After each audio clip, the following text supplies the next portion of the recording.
my name is Mahalia. And hi, my name is Leins. So the idea of the project is to implement features from other parks in order to give residents and tourists a chance to appreciate the lakefront and be able to conduct different activities. By updating the lake's features, we give opportunities to people to allow them to conduct many different activities around the lake as well as the community. The design plan is to allow opportunities for people to explore without actually causing any damage to the exterior of the lake. And some of the activities would include a picnic area, dog park, linear exercise routes, wildflower garden, and a wildlife preserve. There could also be a footbridge along the lake for recreational purposes. So this is my design. Right here is the footbridge right across from the lake, and right along here is the footpath. So I don't know if you can see it, but it curves into the footbridge so that it's easier for people to access from the other side of the lake and to just cross the lake. All right, so now for the landscape part of this, since this is a lake, we're going to want to try and incorporate a lot of the lakefront and try to make it as natural as we possibly can.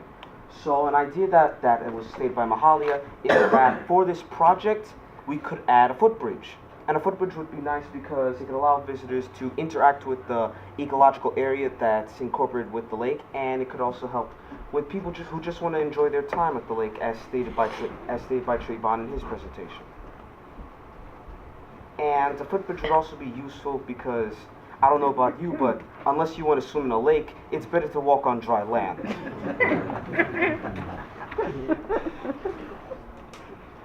So now onto the second part of this landscape.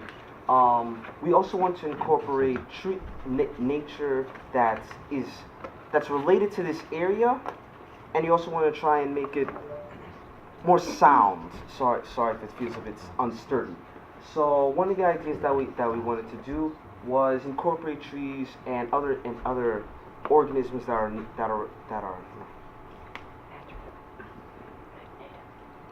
Native. Yeah, native. Thank you. Sorry, just a slip of the mind. So we want to incorporate animals and other trees that are native to this area. So one of the ideas that we had was introducing the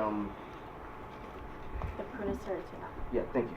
So we want to introduce that tree to this area because, first off, it's natural to the eastern part of the United States. That's where it's most commonly found. And we also want to get rid of the invasive trees and other plants and animals that live here, because invasive species, they can do a lot of damage to an ecosystem, whereas native species, they can improve it because they're natural here. That's where they're from. And that's really it. Not only is the Prunus serratina strong and withholding, it's beautiful and has an attractive exterior. And so since it's strong, it can withhold hurricanes or flooding. Some of the recreational ideas that I had was to implement a greenhouse that will help preserve plants and allow with specific plant species to grow inside the greenhouse. And creating a dock to provide different activities such as paddleboarding or canoeing. Alright, so now we go into the possible plant life that could be introduced. So these are some of the ideas that I have and Mahalia had. One of them was a box elder. This tree has a very beautiful exterior and can be found in multiple places around the eastern seaboard. Another one that we chose was the chokeberry. The reason why we chose the chokeberry is because, despite its name, it does have pleasant berries, but it also does have a rather interesting color scheme. When it blooms, it has a very nice pink and red leaves. And as it gets later into its peak season, it eventually turns into this dark brown that can really match the evening colors. Another one we chose was sweet gum. No, this doesn't give off free gum. So we chose this tree because, once again, when it blooms and its leaves come out, it has a very beautiful color scheme. And now another one that we chose, despite its name being from Kentucky, it's most commonly found. It did originally in Kentucky, but eventually found its way over here, it is used to the temperatures and weather patterns that are most commonly found in the eastern part of the United States. And plus, the seeds, if anyone feels like making coffee out of seeds, they could use this tree. So now another group of trees that we chose was the white oak, the shingle oak, this is probably used for buildings, and bur oak and pin oak. So the pin oak, we chose this tree because it's fire resistant. So in case any fires does happen here, you won't really have to worry about these trees needing that much damage. Another tree that we chose was the bur oak. The bur oak is tolerant to water. Is tolerant to water and flooding. So since this is a lake, there's going to be flooding bound to happen at some point. So this tree is useful because it's most commonly found in areas that are extremely muddy or swampy. Thus, another name it's known as is the Spanish swamp oak. So this tree, as stated, is useful for a lot of water, so you won't have to worry about it dying due to flooding. And that's the end of our presentation. We hope you're interested in our idea, and we thank you for listening to us.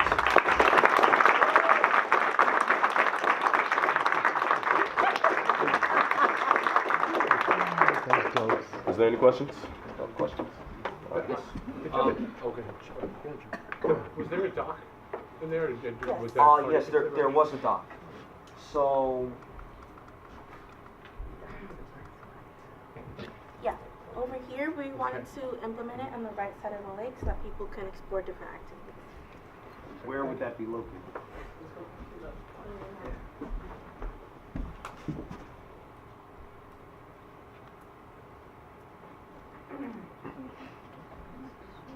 You want to show this one? Yeah, this one.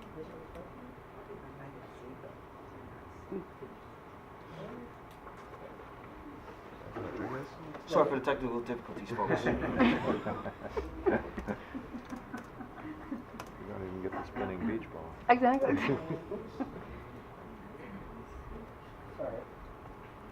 Start. There you go. So I wanted the dock to be right on the right side of the lake so that people, when they come from the Jersey Shore, they'll be exposed to the dock so that they can just go on and explore the activities. I see the bridge that you have, that where the current butterfly garden is, that goes across to Spring Lake. That's on the western side of the lake. The first picture you have on there. Yes, That bridge, yes, does it go from where the butterfly garden is now, on the north side of the lake, Yes. to the south side of the lake in Yes. Spring Lake? yes. Do you understand my question? She's saying yes. It does. Yes. Does Spring Lake agree with that? We don't know yet. And how tall do these trees go? How high do they get? Well, that information we weren't exactly able to get. Sorry for the inconvenience. But trees, it all depends on how old they can get. Yeah. Usually these trees can go from 10 to 20 feet. So that's an estimate. I can't give you the exact specifications because that information wasn't collected at the time. Sorry for the inconvenience. Oh, that's okay. One more question. Yes. Now, I don't live on North Boulevard. I live on Fernwood Road. But I know the people that live on North Boulevard have beautiful views of the lake. And I was wondering how they're going to respond to having these trees along the lakefront to spoil their view, so to speak. Well, we could always choose the placement of where to put them so that they could be able to see the lake. Okay, thank you very much. Holly, real quick, could you talk a little bit about, I kind of missed it before when you were talking about the bridge. I think it was resistant to hurricanes and flooding. Can you just speak a little bit more about that? Not the bridge, the trees. The trees, the okay. Prunus serratina, it's very strong with holding, so that it can stay there and not be damaged when there's hurricanes. And which tree was that? The Prunus serratina. The Prunus serratina. Yes. Thank you. Okay, thank you. I want a question. Just to follow up what the mayor asked, because obviously hurricanes are, and just, you know, bad storms are a concern for this area. Does your design provide for edits to it so that, you know, that can be incorporated? Yes. Okay, great. Any more questions? Going once? Going twice? Sold.